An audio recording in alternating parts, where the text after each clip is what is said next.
Hey guys, ഇന്ന് ഞാൻ what exactly is progressive overload എന്ന് പറയാൻ പോകും. അപ്പം അതിന് വേണ്ടിയിട്ട് നമുക്ക് ഒരു എക്സസൈസിൻ്റെ ഹെൽപ്പ് എടുക്കാം. ഈ ഒരു എക്സസൈസിൽ എനിക്ക് ഈ ഒരു വെയിറ്റ് വെച്ച് ഈ ആഴ്ച 8 റെപ്സ് അടിക്കാൻ പറ്റി. നെക്സ്റ്റ് ആഴ്ച വന്നിട്ട് എനിക്ക് കൂടുതൽ വെയിറ്റ് അടിക്കാൻ പറ്റുകയാണെങ്കിൽ അതിനെയാണ് ബേസിക് ആയിട്ട് പ്രോഗ്രസീവ് ഓവർലോഡ് എന്ന് പറയുക. പക്ഷെ വെയിറ്റ് കൂടണത് മാത്രം പ്രോഗ്രസീവ് ഓവർലോഡായിട്ട് പറയാൻ പറ്റില്ല. ഇപ്പം ഞാൻ കഴിഞ്ഞ ആഴ്ച അടിച്ച വെയിറ്റ് ഇപ്പോൾ 8 റെപ്സിനാണ്. എനിക്ക് ഈ ആഴ്ച വന്ന് അതേ വെയിറ്റ് എനിക്ക് 9 റെപ്സിന് അടിക്കാൻ പറ്റുകയാണെങ്കിൽ അതും പ്രോഗ്രസീവ് ഓവർലോഡ് തന്നെയാണ്.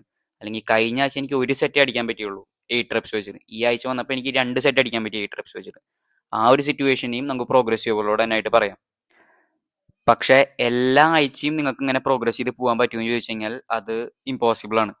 കാരണം കുറേ ഫാക്ടേഴ്സ് അതിനെ റിവോൾവ് ചെയ്യുന്നുണ്ട്. ഇപ്പം നിങ്ങൾക്ക് ചില സമയത്ത് നിങ്ങൾക്ക് ഉറക്കം കറക്റ്റ് ആയില്ല, ഫുഡ് ഇൻടേക്ക് ചിലപ്പോൾ പ്രോപ്പറായി ഉണ്ടാവില്ല.